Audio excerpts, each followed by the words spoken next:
힘차게 물살을 가르는 팔, 하얀 거품을 일으키며 물을 박차는 다리. 수영 잘하는 분들 보면 저는 너무 부럽고요. 그냥 물로 뛰어들고 싶은 마음이 샘솟습니다. 그런데 막상 물에 들어가면 마음처럼 되지 않는 수영. 물을 무서워하는 아이도 곧 물을 좋아하게 만든다는 고수. 만나러 가보시죠. 이렇게 가고 싶다. 수영장의 모습을 드러낸 마린보이.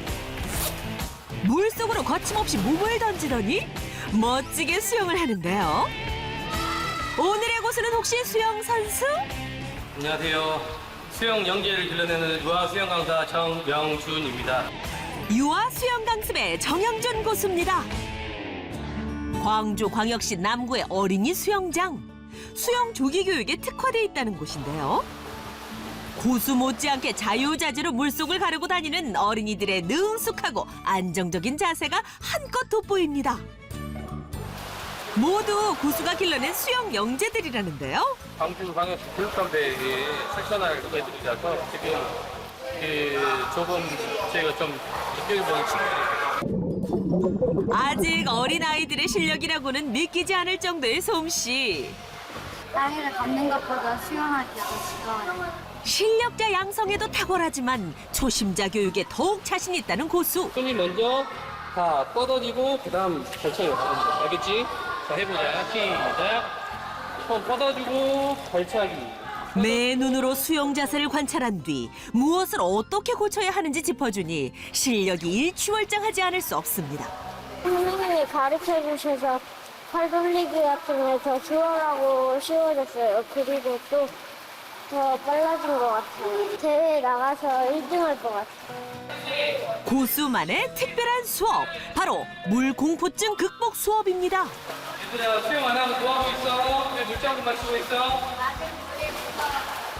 아직도 무서워서 선생님이 같이 해줄까? 천천히. 수영을 처음 시작하는 어린이들에게 가장 중요한 건 물과 친해지기인데요. 끝까지만. 조금씩 물에 닿는 범위를 넓혀갑니다.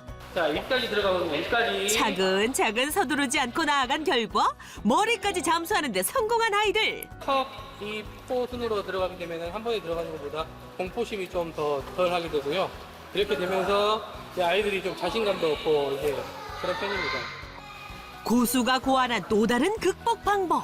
수중 장난감을 이용한 놀이를 통해 물과 친숙해지도록 꾀하는 것인데요. 자, 이 자석이 물속에 들어갈 건데 누가 많이 줬나 선생님한테 주셔서 가지고 오면 돼요. 알겠죠?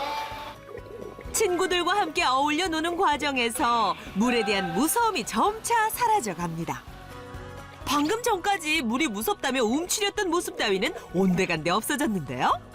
유아 수강생들의 특징이 교육과 놀이를 혼합했을 때 가장 큰 성장과 실력의 증가를 보여준다는 점이거든요. 딱딱한 수업이 아니라 놀이 같은 환경을 만들어주는 게 제일 중요하다고 생각을 합니다. 얘들아 재밌었어? 네! 이제 물 안 무섭지? 재밌어서 물이 무서운지 모르겠어요. 자녀가 즐거워하니 학부모도 대만족. 아이가 물을 무서워해서 어린이 수영장을 찾아보다 보내게 되었는데 물에 대한 거부감도 없어지고 선생님들이 아이들을 사랑으로 대해주셔서 만족하고 보내고 있습니다. 약 15년간 수영 강사로 활동해온 고수. 유아 수영 강사가 되기로 마음을 먹고 한 길을 걸은 지 6년 차에 접어들었답니다. 예전에 수영 강사를 했을 때 성인과 아이들이 같은 공간에서 수업을 이루어지다 보니 손이 성인에 맞춰져 있더라고요. 이제 아이들을 위한 커리큘럼이 조금 부족하다고 생각이 들어서 이제 아이들의 온도에 맞는 따뜻한 수영장, 이제 아이들이 즐거워할 수 있는 수영장, 부모님이 안심할 수 있는 수영장을 만들고 싶었습니다. 아이들이 안전하게 즐길 수 있는 수영장을 위해 고군분투한 고수. 비밀은 수영장 바깥에 있습니다. 이게 저희가 여과기라고 하는 겁니다. 이 여과기는 이제 물을 저희가 순환을 해서 깨끗한 물로 이제 공급을 해주는 여과기인데, 네, 이거는 보일러예요, 보일러.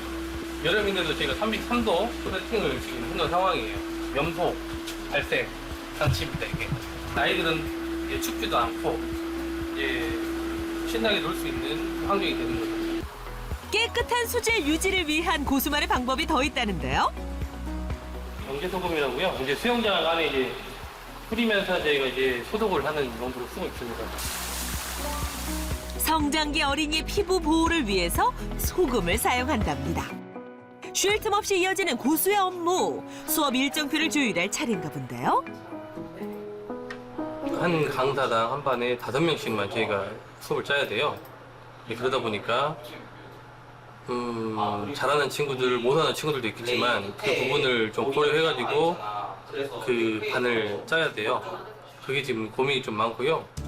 양질의 수업을 위해 강사 1명당 학생 수를 5명으로 제한한 고수. 안전 확보를 위한 방편이기도 합니다. 선생님은 무조건 아이랑 동행해서 물속에 들어오고 그 다음에 아이가 있어야지. 아이가 먼저 들어오고 선생님이 늦게 들어오는 경우는 이제 없어야 되고, 안전 사고가 제일 발생하기 쉬운 것이기 때문에 선생님들이 각별하게 좀 유의를 했으면 합니다.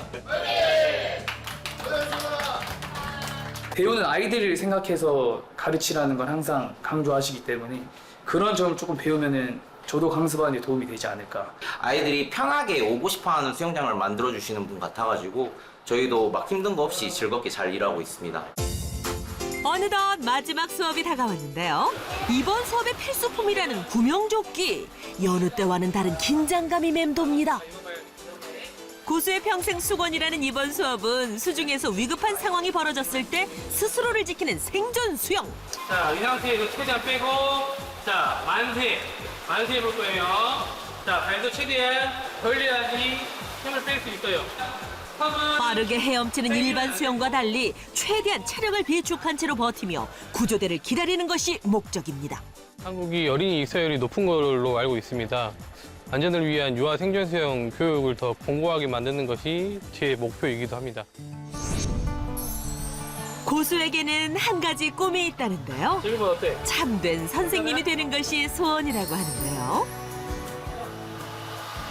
저는 이제 아이들을 수영을 가르치는 것을 넘어서 이제 우리 아이들이 커서 이제 어렸을 때 이제 저로 인해서 수영을 재미있고 즐겁게 배웠다.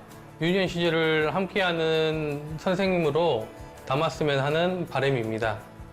정영준 고수의 숨은 1%는 물속 구명조끼와도 같은 책임감입니다.